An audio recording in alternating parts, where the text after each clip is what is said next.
ఇంకో మాకైతే నిన్న స్టాక్ వచ్చింది. ప్రతి ప్యాకెట్ మీద ఎక్స్పైరీ డేట్లు అయితే ముందు జాగ్రత్తనైతే చూసుకోమని మా మేడం గారు అయితే చెప్పారు. అందుకని ఎప్పుడు స్టాక్ వచ్చినా కూడా నేను దాని మీద తయారైన తేదీ లాస్ట్ ఎక్స్పైరీ డేట్ అవన్నీ చూసుకుంటా. ఇవైతే అన్నీ మార్చినే తయారైనవి ఇవన్నీ బాదాంలు కంప్రెస్ 4 ప్యాకెట్లు అయితే వచ్చినాయి మాకు.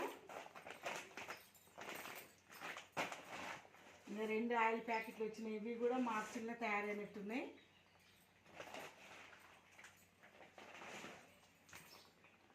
ఇవి కూడా మార్చి 18కే తయారైనట్టే ఉన్నాయి డేట్లు. అంటే మినిమం 3 నెలలైనా వాడాలన్నట్టు. ఇది కూడా అంతే ఉంది. మార్చి 18వ తారీఖు.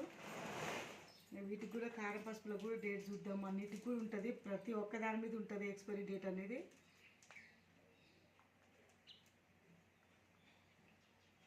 సిక్స్ మంత్ వాడుకోవచ్చు అంట ఇవి ప్యాకెట్లు.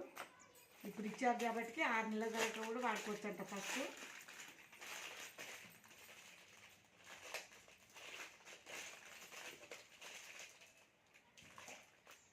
దీనికి కూడా అంతే ఉంది.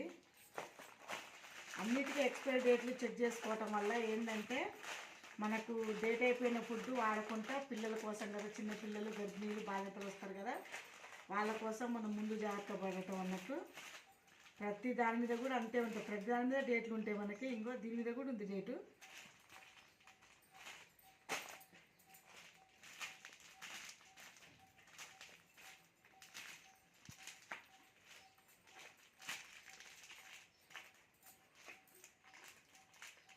ఇక్కడ ఉంది అన్నట్టు డేటు. ప్రతి ప్యాకెట్ మీద ఉంటుంది మనకు. కాకపోతే చిన్నగా ఉంటాయి అక్షరాలు, జాగ్రత్తగా చూసుకోవాలి. మేము ముందు జాగ్రత్తగానే నేను ఎప్పుడు స్టాక్ వచ్చినా కూడా ప్రతిసారి కూడా డేట్లు చెక్ చేసుకుని అక్కడ పెడతాం. ఎందుకంటే పిల్లలకు పెట్టేది కాబట్టి ముందు జాగ్రత్త చాలా అవసరం. బాయ్ అండి. వీడియో నచ్చితే లైక్ చేయండి, మా ఛానల్ సపోర్ట్ చేయండి. కొత్తగా చూసే వాళ్ళు మా ఛానల్ సబ్స్క్రైబ్ చేయండి, లైక్ చేయండి, షేర్ చేయండి.